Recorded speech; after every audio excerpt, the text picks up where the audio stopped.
I was 23 when my phone rang at 2 in the morning. My sister Karen's number flashed on the screen.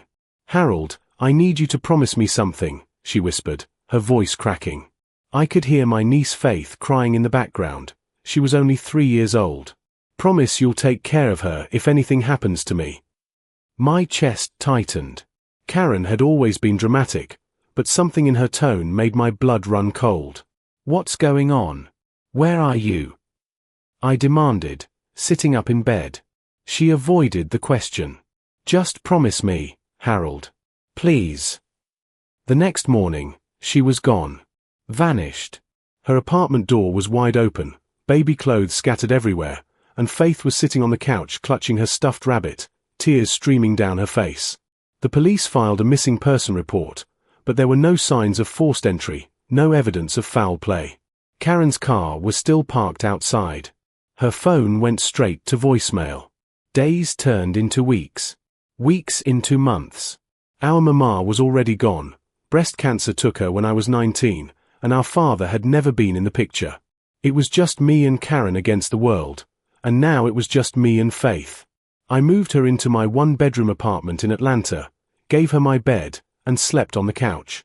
I was working 2 jobs, one at a warehouse during the day and bartending at night, but I made it work.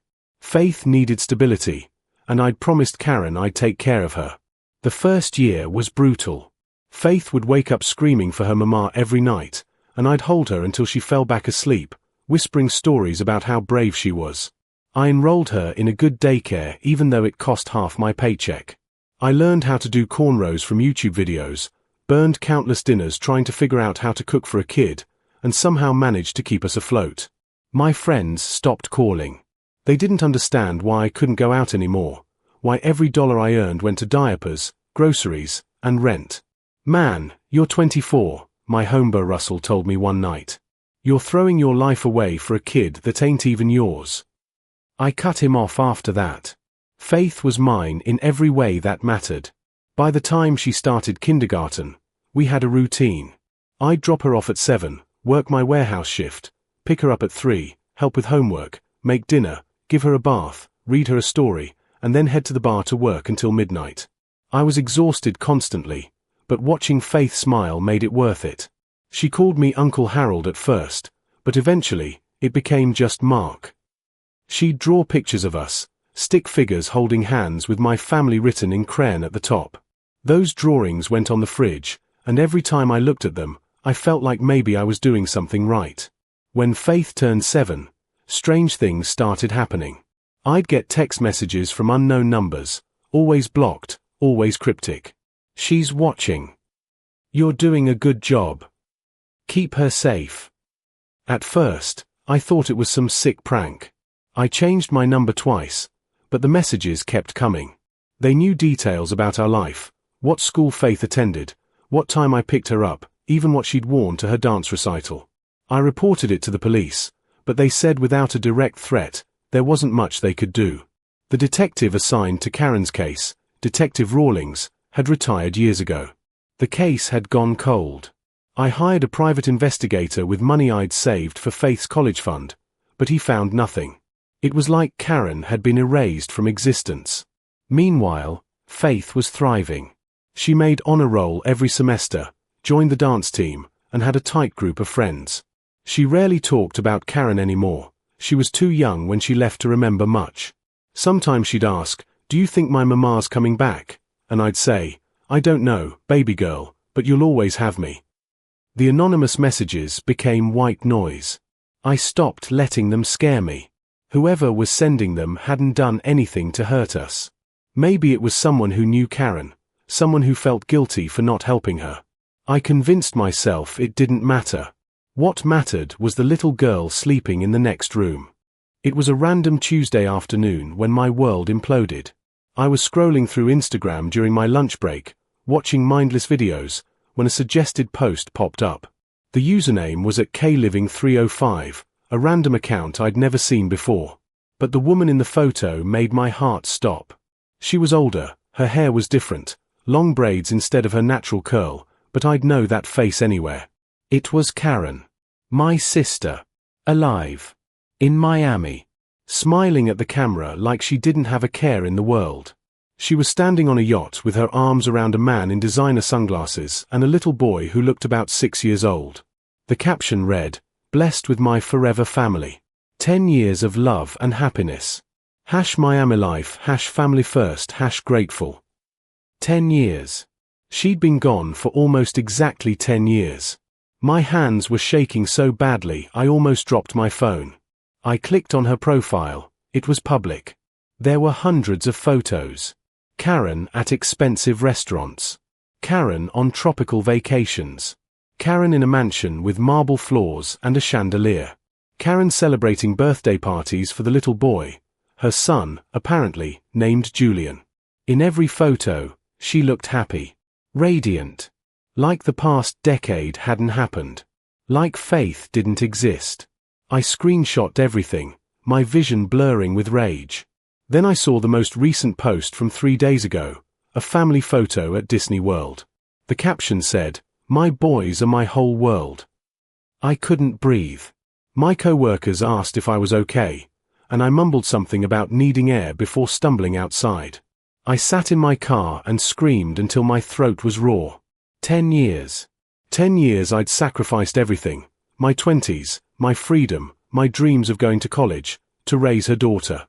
And she'd been living like a queen in Miami with a whole new family. I drove home in a daze, picked up Faith from school, and went through the motions of our evening routine. But inside, I was a volcano ready to erupt.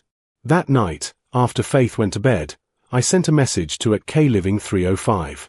"It's Harold. We need to talk." I included a photo of Faith from her recent dance recital. 3 dots appeared immediately. Then disappeared. Then appeared again. Finally, "How did you find me?"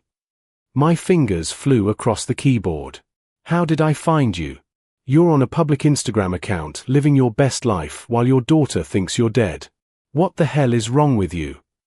The dots appeared and disappeared for 5 full minutes. Then, "It's complicated. You wouldn't understand."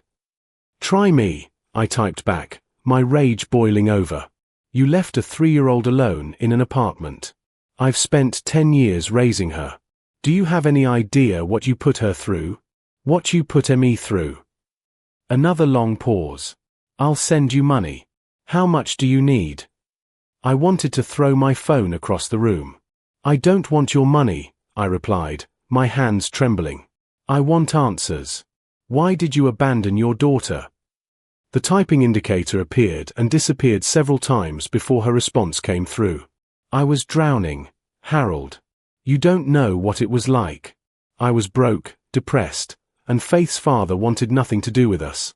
Then I met Ricardo at my waitressing job. He offered me a way out, a fresh start. But he didn't want a kid. He wanted just me." I stared at the screen in disbelief. "So you chose a man over your daughter?" "It wasn't that simple. He's a millionaire, Harold. He gave me a life I never could have dreamed of. He took care of me when nobody else would. I was going to come back for her once I got settled, but then I got pregnant with Julian, and everything got complicated. Ricardo doesn't know about Faith. He thinks I never had kids before him." The audacity. The sheer, breathtaking audacity. "So let me get this straight," I typed slowly, deliberately.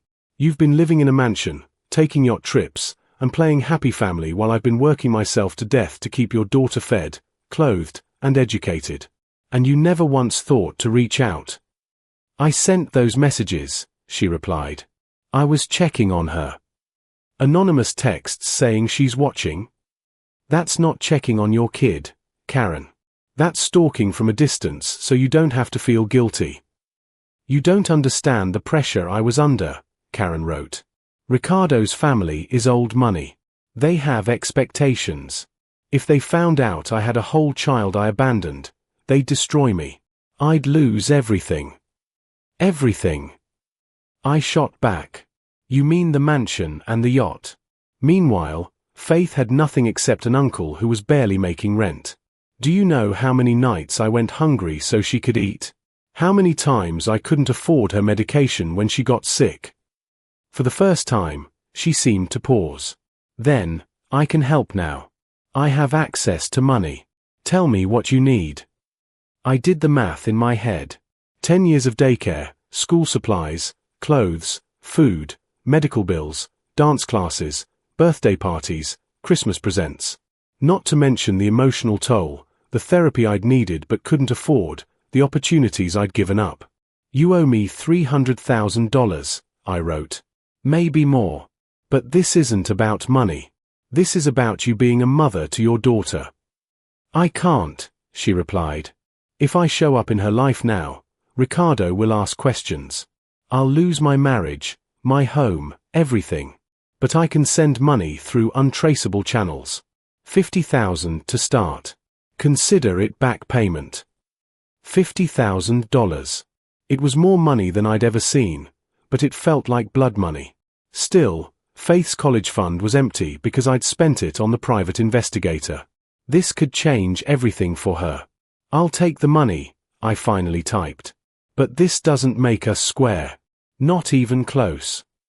I know, Karen replied. Give me your Cash App.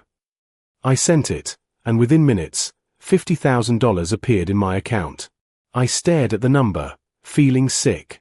There's more where that came from, she wrote. Just, don't tell Faith about me. Please. Let her think I'm gone. It's better that way. Something in me snapped. Better for who? For you? You want me to lie to a 13-year-old girl so you can keep playing house with your new family? She's 13 now. Karen's message came through quickly. God, she must be so grown up. Does she hate me? She barely remembers you, I typed cruelly, wanting her to feel it. You're just a ghost to her now. A story I tell when she asks why she doesn't have a mom. The typing indicator appeared and disappeared several times. Then, maybe that's for the best. Send me pictures sometimes. I want to see how she's doing. No, I wrote. You gave up that right 10 years ago. But I'll make you a deal. You send me $10,000 every month until she's 18. That's your child support for the years you missed. And you stay out of her life unless you're ready to actually be a mother. That's blackmail, she responded. Call it what you want. Call the police if you're so offended. I'm sure Ricardo would love to hear this story. 3 months passed. True to her word, Karen sent $10,000 on the first of every month. I put it all in a trust fund for Faith. She'd have a full ride to any college she wanted, plus money left over to start her adult life. I told Faith we'd received a settlement from a wrongful death lawsuit related to her mother's disappearance. She cried when I showed her the bank statement, hugging me tight. You did this for me, she whispered. Everything I do is for you, baby girl, I told her, and I meant it. Life was good. Better than good. I quit my bartending job and focused on the warehouse, where I'd been promoted to supervisor. I enrolled in night classes to finish my degree. Faith joined the competitive dance team. We moved into a 2-bedroom apartment with actual space. Then, on a Saturday afternoon in November, someone knocked on our door. I opened it to find a man in an expensive suit, probably in his late 40s, with salt and pepper hair and cold eyes. Are you Harold Johnson? He asked. Depends on who's asking, I replied, keeping my body blocking the doorway. My name is Ricardo Fernandez. I believe you know my wife. My blood ran cold. He pushed past me into the apartment before I could stop him, his eyes scanning our modest living room with barely concealed disgust. Nice place, he said, his voice dripping with sarcasm. Very humble. What do you want? I demanded, closing the door. The last thing I needed was Faith coming out of her room and hearing this conversation. She was in there video chatting with friends, her laughter floating through the thin walls. Ricardo turned to face me, his expression hard. I want you to stop extorting my wife. She's been embezzling money from our joint accounts to pay you off. $50,000 in September, then $10,000 every month since. Do you have any idea how that looks? Embezzling. I laughed bitterly. That's child support for the daughter she abandoned. Money she should have been sending for the past 10 years. His face went pale. Daughter. Karen doesn't have a daughter. Oh, she didn't tell you. I pulled out my phone and showed him a photo of Faith. Meet your stepdaughter. Her name's Faith. She's 13. Karen left her alone in an apartment when she was 3 years old to run off with you. Ricardo stared at the photo, and for the first time, his arrogant mask cracked. This is impossible. Karen told me she'd never had children. We have Julian together, he's her first child. Julian is her second child, I corrected coldly. And before you call me a liar, I have birth certificates, medical records, and DNA tests that prove Karen is Faith's biological mother. I pulled out the folder I'd kept for years, the one with all of Faith's documentation. Ricardo flipped through it, his hands shaking. His face went from pale to red. She lied to me, Ricardo whispered, staring at Faith's birth certificate. 10 years of marriage, and she lied about having a child. There was something almost vulnerable in his voice, and for a second, I almost felt sorry for him. Almost. She chose you over her daughter, I said flatly. She chose your money and your lifestyle over being a mother. So yeah, she lied. The question is, what are you going to do about it? Ricardo's jaw tightened. I'm going to divorce her. She's violated our prenup. Lying about previous children is grounds for me to keep everything. She'll get nothing. Good, I said, meaning it. She deserves nothing.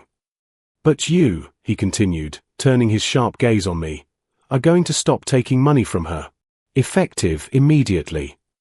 Excuse me. I stepped closer. That money is for Faith. It's the least Karen owes after abandoning her. I don't care, Ricardo said coldly. I'm cutting off Karen's access to our accounts. If you continue to harass her for money, I'll have my lawyers bury you in legal fees. Do you understand? My fists clenched. You can't do that. She owes you nothing legally, Ricardo interrupted. You never pursued child support through the courts. You never established legal guardianship. Technically, you're just a concerned uncle who stepped up. Noble, but not legally entitled to a dime. The words hit me like a punch to the gut because he was right. I'd been so focused on survival that I'd never formalized anything. Who are you talking to? Faith's voice cut through the tension. She stood in the hallway, her eyes moving between me and Ricardo with confusion and growing suspicion. Baby girl, go back to your room, I said gently. This is grown folks' business. No. She crossed her arms, and I saw Karen in her, the same stubbornness, the same fire. Who is this man, Mark? And why is he talking about my mother? Ricardo looked at her, and something shifted in his expression. You look like her, he said softly. You have her eyes. You know my mother. Faith's voice trembled. Is she alive? Did you find her? I stepped between them. Faith, not now. Yes, now. She pushed past me, staring at Ricardo with desperate hope. Please, if you know where she is, I need to know. I've spent 10 years wondering if she's dead or hurt or, she's alive, Ricardo said, his voice hollow. She's been living in Miami with me for the past decade. She's my wife. The silence that followed was deafening. Faith's face crumpled. She's alive, she whispered. She's been alive this whole time, and she never came back for me. Faith, I reached for her, but she jerked away. Did you know? She demanded, tears streaming down her face. Did you know she was alive and you didn't tell me? I only found out 3 months ago, I said desperately. I was trying to protect you. Protect me. She laughed, a broken, horrible sound. You lied to me. Faith ran to her room and slammed the door. I could hear her sobbing through the walls, and it shattered me. Get out, I told Ricardo, my voice deadly quiet. You've done enough damage. He had the decency to look ashamed. For what it's worth, I'm sorry. If I'd known about her, things would have been different. But they're not different, I said. So get out before I throw you out. After he left, I knocked on Faith's door. Baby girl, please let me explain. Go away, she screamed. We spent 3 hours like that, me sitting outside her door, talking through it, explaining everything. How I'd found Karen's Instagram, the messages, the money, the choice I'd made to keep it from her. Finally, her door opened. Her eyes were swollen and red. "I want to meet her," she said. "I want to look her in the eye and ask her why I wasn't enough." We flew to Miami the next week. Karen opened the door of her mansion, and I watched Faith take in the woman who'd abandoned her. "Hi, baby," Karen whispered, reaching out. Faith stepped back. "I'm not your baby. I'm the daughter you threw away for a better life. I came to tell you that I don't need you. I have Uncle Harold. He's more of a parent than you'll ever be." She turned and walked away, head held high.